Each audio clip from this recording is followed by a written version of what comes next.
Talvez a única coisa que a gente possa dizer nesse momento é: não fiquem sozinhos. Nunca, nunca. Não acredite nessa balela de que eu vou dar um tempo para me procurar, porque você não vai achar você em você mesmo. A gente só se acha nos outros. A gente só se acha coletivamente.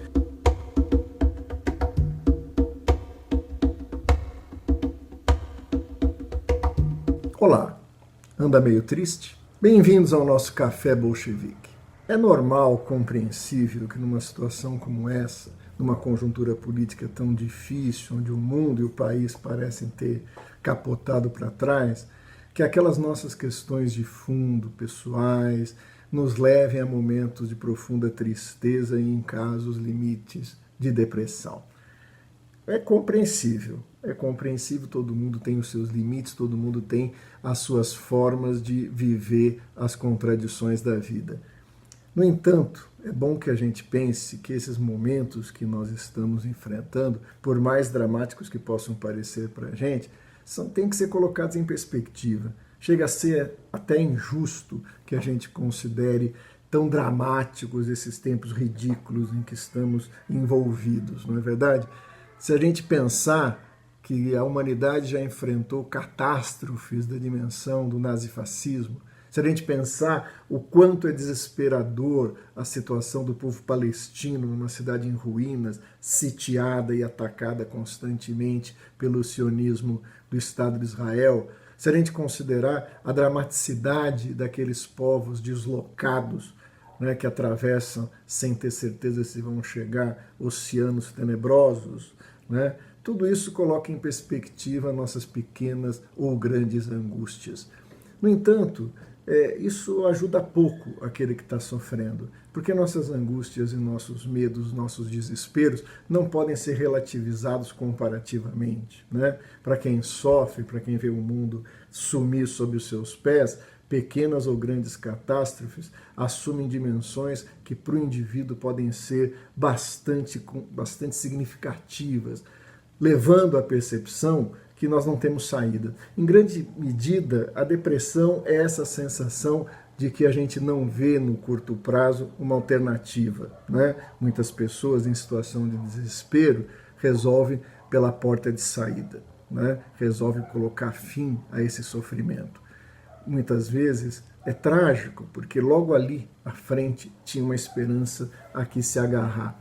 As pessoas dizem, aqueles que sofrem a experiência de naufrágios, que ficam no mar durante muito tempo, que o mais desesperador não é tentar se manter flutuando, sobreviver ao calor, à intempérie, aos riscos, mas é a falta de expectativa se daqui a pouco a gente vai encontrar um lugar onde apoiar nossos pés, onde voltar à terra, né? Portanto, eu sei que nesse momento às vezes palavras são insuficientes, mas aqui com uma espécie de tentativa de ajudar, com uma pequena boia, com um pequeno pedaço de madeira onde se agarrar num momento de desespero, não é? Talvez a única coisa que a gente possa dizer nesse momento é: não fiquem sozinhos. Nunca, nunca. Não acredite nessa balela de que eu vou dar um tempo para me procurar, porque você não vai achar você em você mesmo. A gente só se acha nos outros, a gente só se acha coletivamente. Nós somos seres sociais, Aristóteles já falava isso lá atrás, e Marx desenvolve isso à última consequência. Somos seres presos a relações sociais muito diversas, complexas, que nos constituem. Nós nos fazemos nós mesmos na relação com o outro. E esse talvez seja o ponto de partida da nossa reflexão. Essa merda de sociabilidade burguesa se fundamenta numa negação dessa característica mais elementar do ser social, encapsulando os indivíduos, transformando-os em cápsulas autônomas, naquilo que Norbert Elias, uma boa imagem, chama de homus clausurus, né? Aquilo que está enclausurado em si mesmo, o indivíduo em todas as suas dimensões, que Locke já teorizava ali na teoria política. Marx desvenda esse mistério, né? A pré-condição da produção de mercadorias, o fundamento dessa sociabilidade, está na separação dos seres humanos como produtores privados de distintas mercadorias, isolados no espaço, que se relacionam não diretamente, mas por meio dessa mercadoria. fazendo, naquilo que ele define brilhantemente no fetismo, a afirmação de que uma relação social entre seres humanos, para eles, assume a forma fantasmagórica de uma relação entre coisas. Esses indivíduos isolados recebem uma carga muito pesada na nossa vida, como se eles fossem os responsáveis pelo seu sucesso ou pelo seu fracasso. Isso é muito perverso, porque nós vamos para frente, vamos para trás, capotamos ou nos erguemos coletivamente, né? É impossível resolver a sua existência isoladamente, mas reduzido à condição de um indivíduo isolado, a pressão psicológica sobre a realização nesse indivíduo muitas vezes cobra dele algo impossível, né? E quando fracassa, joga todo o peso dessa impossibilidade nas costas daquele que se julga ser um ser sozinho.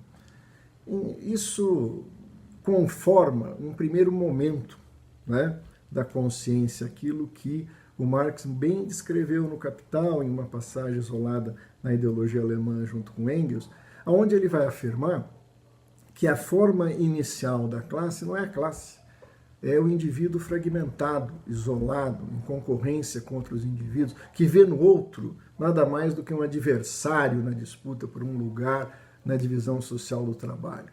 Sartre, Jean-Paul Sartre, denominava isso como serialidade, um estado no qual os indivíduos estão no mesmo lugar, fazendo a mesma coisa, mas não se veem, não se relacionam, não formam um coletivo além da mera coexistência dos seus corpos.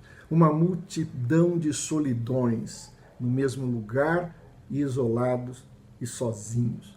Essa situação é dramática, é terrível, mas exatamente aí guarda uma contradição para nós muito importante ser compreendida. Mesmo o indivíduo isolado, mesmo o ser social fragmentado e reduzido à condição do homus clausulo do indivíduo isolado, é ainda um ser social, é um ser social reduzido à condição de um indivíduo isolado. Ele não pode existir a não ser socialmente. E é na vida, nas contradições, nas pequenas esferas ali do cotidiano, que esse ser social se apresenta, emerge, né, e nega essa condição de isolamento constante e frequentemente. Em certas condições, temperatura, pressão, contradições de ameaça externa, esses indivíduos serializados podem encontrar um ponto de fusão no grupo, num coletivo maior, numa dimensão mais ampla, o pertencimento de classe.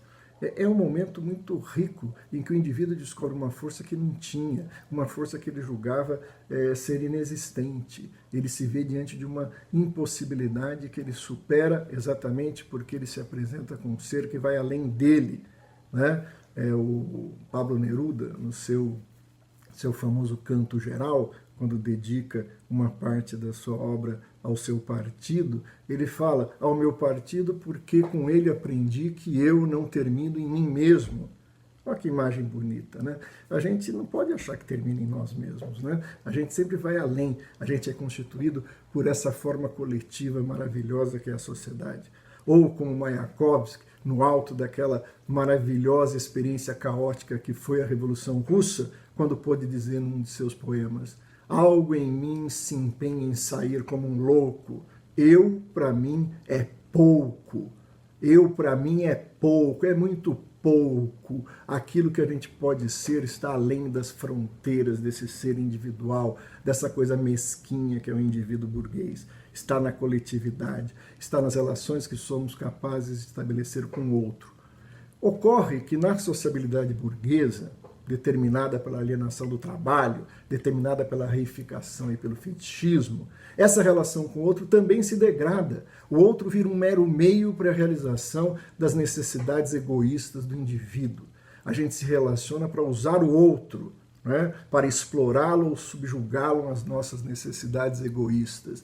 Isso deteriora os seres humanos, amesquinha os seres humanos, o transforma em meros meios e recursos para outros. O outro se transforma no inimigo, quando é, na verdade, aquele que pode constituir a você mesmo como um ser social.